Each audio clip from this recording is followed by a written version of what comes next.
Hello and welcome to another podcast style video.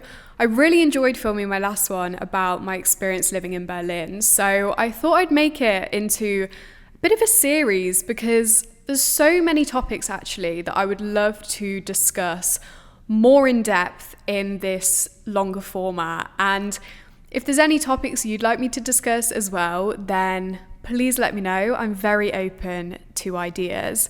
But one thing I immediately knew I wanted to talk about in this longer format is life after graduating and how these past few months have actually been, because I've opened up a little bit about it on my social media platforms, and every time I have, the response has been so overwhelming because I think it's one of those situations where without realizing we are all in exactly the same boat, but we don't talk about it enough, so we don't realize that we're all in the same boat with it. I think the reason I just haven't spoken about it in depth yet is because I never want it to seem like I'm complaining or taking anything for granted, because I know full well what a fortunate and privileged position I'm in. But I think regardless of the situation that you're in and what your life currently looks like, this transition is difficult for everyone. And that's what I want to talk about specifically in this video, because I wasn't prepared at all for just how much my life would change and just how big a transition this would be. So if by doing this video I can offer some relatability and make anyone in a similar situation feel less alone, then, that is my goal completed. Or if you're in your final year, if I can just better prepare you a bit, then once again, that is my goal completed. It's taken me a while as well to really articulate why this transition is so difficult, because I remember I went on the Talk 20s podcast a week after I graduated, and the first question they asked me was, how are you finding it now that you've graduated? And I knew that I was struggling, but I just didn't have the words to describe how I felt because I'd never been in a situation like this before. And I think my response was just something like, ah! Because I didn't expect it to be as hard as it is. I was going to say was then, but is, because I'm still kind of feeling the same way. Because I've been in situations like this before, moving to university is obviously a big transition. I moved abroad. I have moved abroad again since graduating. So I thought by this point I would be sort of accustomed to big changes in my life, but there just hasn't been anything that I could even compare to the feeling of graduating. Before I fully get into it though, because I feel like this has the potential to be quite a long ramble, I wanted to mention that this video is very kindly in partnership with Skillshare. And I'm sure you'll have heard of Skillshare before. They're an amazing online learning community for creatives with thousands of classes on all sorts of different topics. And the reason I thought they'd be a great fit for this video is because learning new skills and learning about new topics has been one of the best things that I've done since graduating, because as soon as I graduated, I immediately felt the absence of learning in my life and the kind of structure and goal setting that it gives you. So if you're feeling a similar way, then I would really encourage you to join Skillshare and start learning about something new. It could be a skill or topic that you've already got experience in, or you could be a complete beginner.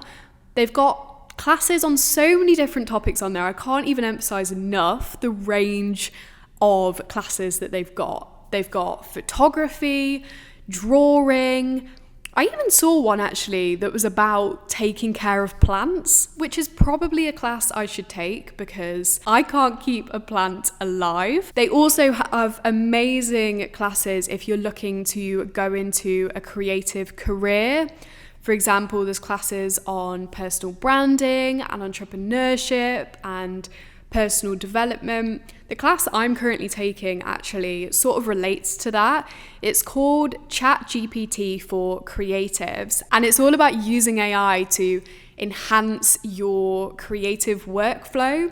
And this is something I briefly kind of learnt about at uni, but wanted to expand on after I'd graduated because I do feel like there's a lot that it can add to even my content creation. So if Skillshare sounds like something you'd be interested in, they've actually given me an amazing offer for the first 1,000 of you to sign up using the link in my description box to get a 1-month free trial. And if you do sign up, let me know what classes you're taking because I'm always up for learning something new. So I guess a good place to start is to recap what I'm actually doing since I've graduated, because I have been a bit here, there and everywhere.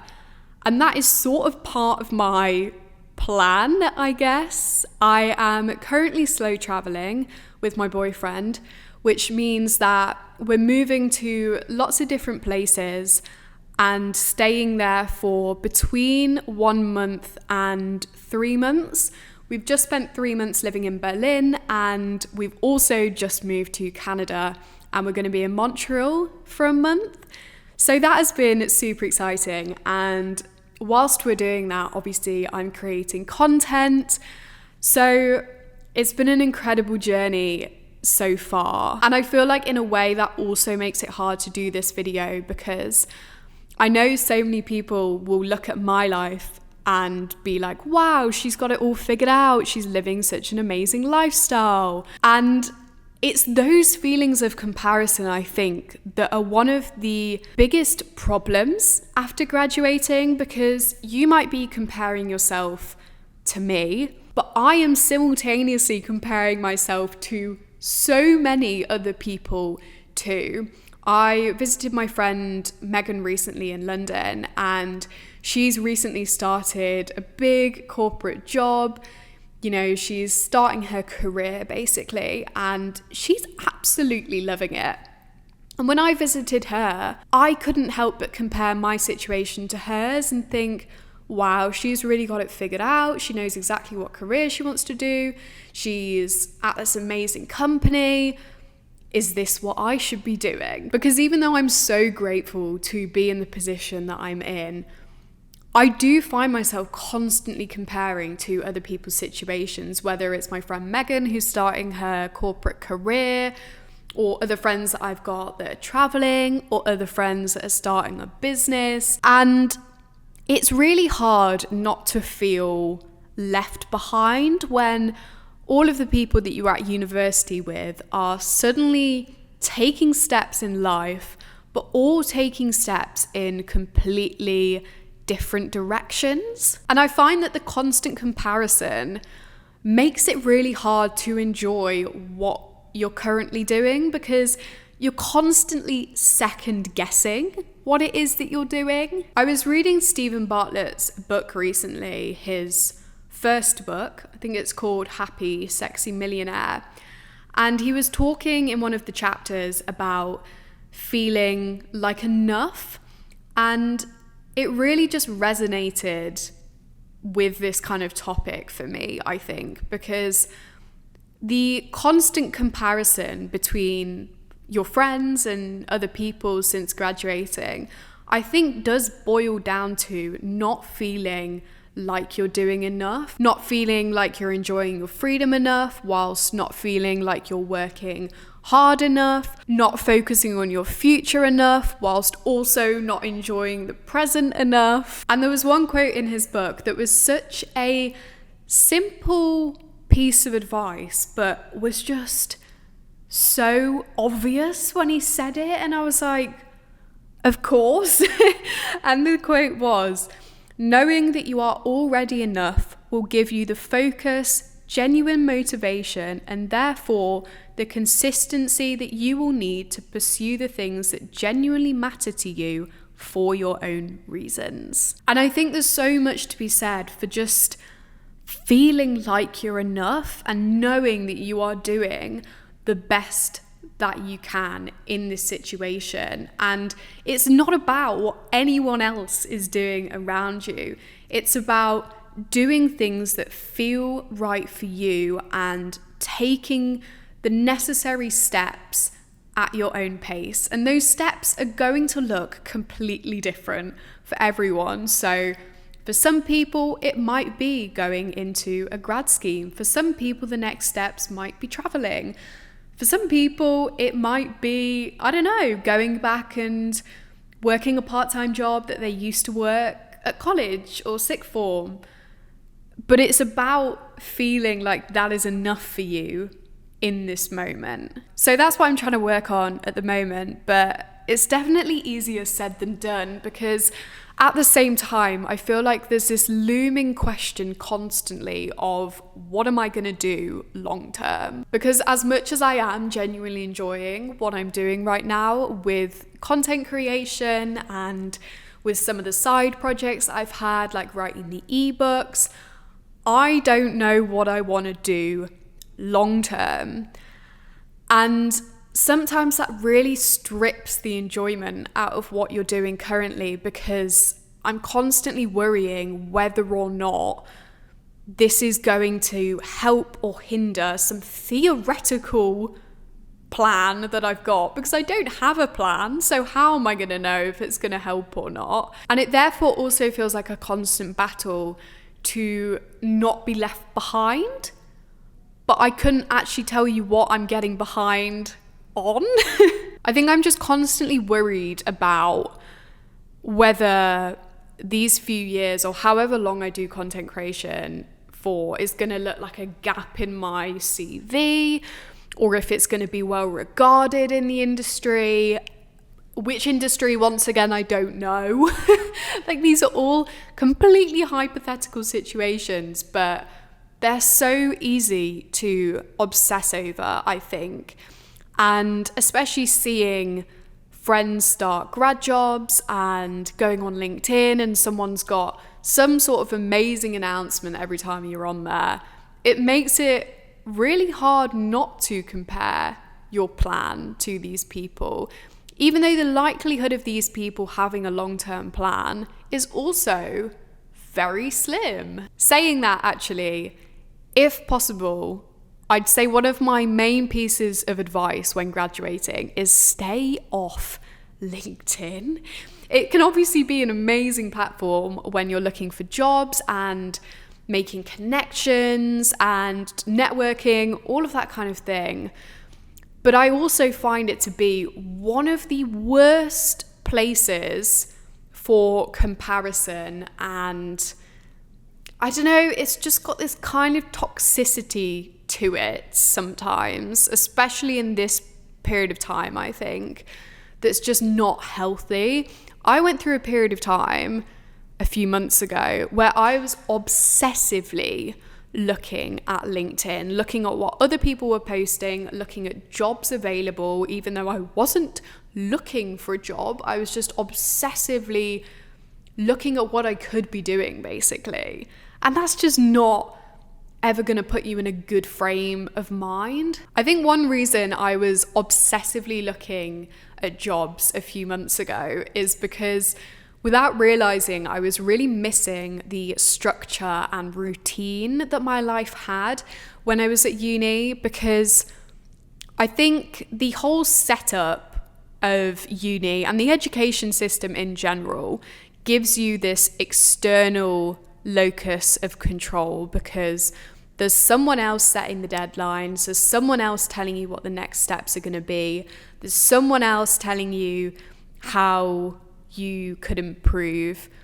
And as soon as you graduate, that sort of external locus of control diminishes a bit and it becomes a lot more internal. And obviously that differs between situations. If you're going into the workplace, then there likely is going to be a manager or someone telling you what to do and how to improve, but it probably still doesn't have the same structure as university does. And for me, I've realized actually with the work that I do on social media, it's pretty much only internal. There are obviously some external factors that could be measured, like engagement and follower count and all of that kind of stuff. But yeah, I've really had to work, I guess, on my own internal locus of control. And the reason that I think I was looking at those jobs is because I thought that they would give me an external control over my life again, because I essentially wanted to get a job just so someone could tell me what to do and could tell me what my next steps are, because I'm really struggling to do that myself. I don't know if that makes any sense or not, but yeah, I'm just trying to work on finding structure and routine internally in a way that makes me happy and keeps me productive without having to rely on external factors. And it kind of goes back to that Stephen Bartlett quote that I was talking about earlier, that as soon as you know your own reasons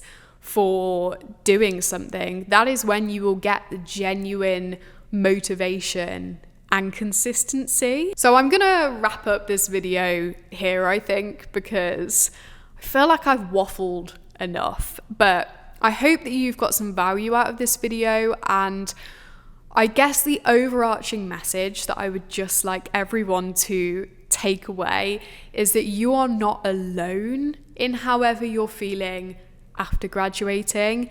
It's an incredibly challenging time, and it's going to be challenging to different people for different reasons, but there is no shame in that. I do wish I had some more kind of solid pieces of advice that I could give you and some solutions, but unfortunately this is something I'm still trying to work on myself. I really hope that you've enjoyed this video, and as I mentioned at the beginning, if you do have any more topics that you'd like me to discuss in this format, then let me know. And in the meantime, make sure to follow me on Instagram and TikTok. I've been posting super regularly over there and documenting the whole process of moving to Canada, our first impressions of it here, and I will see you in the next video. Bye!